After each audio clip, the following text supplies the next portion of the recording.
আমার গ্রামেরই পাড়া পাশের বুথ, উনিও প্রার্থী হয়েছিল তৃণমূলের, কিন্তু আমাদের আইএসএফের প্রার্থীর কাছে ব্যাপকভাবে হেরে যায়। তার জন্য কিছু মেন্টাল প্রবলেম হয়েছে, ওর স্বামী ডাক্তার দেখাচ্ছে কিন্তু সেইভাবে করতে পারছে না। 4 তারিখের পরে আমরা দায়িত্ব করে ওনার ডাক্তার দেখাবো।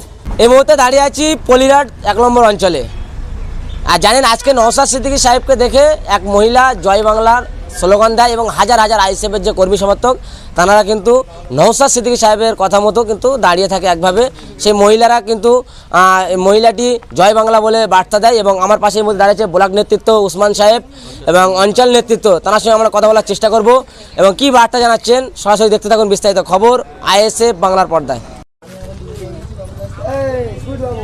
কি বলবেন, আজকে আপনার এলাকাতে এত মানুষের ভিড়, তার মধ্যখানে দেখলাম একটা মহিলাকে জয় বাংলা বলতে, ভাইজানকে দেখে।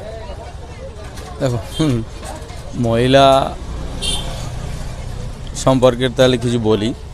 আমার পাড়ারই, আমার গ্রামেরই পাড়া পাশের বুথ, উনি পঞ্চায়েত ভোটে দাঁড়ায়। ভোটে দাঁড়ালে আমাদের কাছে একদম বেহাল অবস্থা হয়, হেরে যায় আমাদের প্রার্থীর কাছে। উনিও প্রার্থী হয়েছিল তৃণমূলের, কিন্তু আমাদের আইএসএফের প্রার্থীর কাছে ব্যাপকভাবে হেরে যায়। তার জন্য কিছু মেন্টাল প্রবলেম হয়েছে, ওর স্বামী ডাক্তার দেখাচ্ছে কিন্তু সেইভাবে করতে পারছে না। 4 তারিখের পরে আমরা দায়িত্ব করে ওনার ডাক্তার দেখাবো।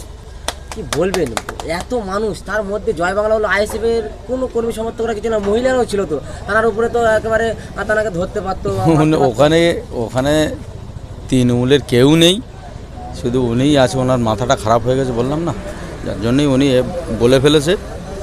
তো কী আছে, ওটা নিয়ে কোনো এত মানুষ দেখে কি এটা করলো? কি বলবে, মাথা খারাপ হলে কি করবে? আমরা কি ধরে রাখবো কে? ওর স্বামীকে ধরে রাখা উচিত ছিল। যে একজন যাচ্ছে, একটা মহিলা একটা হাজার হাজার র্যালির সামনে, ওনার স্বামীকে দরকার ছিল রাখা। আর স্বামী তো খয়রুলের সঙ্গে সবসময় থাকে।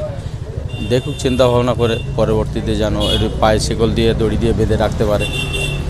কি বলবেন, এই যে মানুষের ভিড় ভোটে, তাহলে কি আইএসএফ পলিরহাট অঞ্চলে লিড দিচ্ছে? পলিরহাট অঞ্চল তো একদম খুবই ভালো।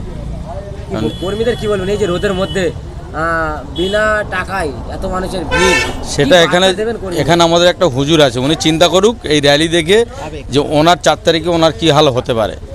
আমি বেশি কিছু বলবো না, আমি বেশি কিছু বলাও পছন্দ করি না, সেটা আপনারাও ভালো রকম জানেন। কর্মীদের কি বার্তা দেবেন, এই ঘামের রোদের মধ্যে আপনাদের পিছনে ছুটছে? কর্মীরা 5 বছর ধরে লড়াই করছে, আরও কিছুদিন একটু কঠোর পরিশ্রমের মধ্যে থাকুক, জয় নিশ্চিত। মিথ্যা কেসে একাধিক এলাকাতে জড়িত করা হচ্ছে, ওটা তো ওদের তৃণমূলের কালচার।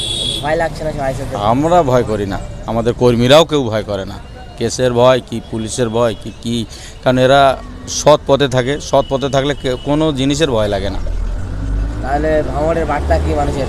আইএসএফ প্রচুর ভোটে জিতবে, প্রচুর ভোটে জিতবে।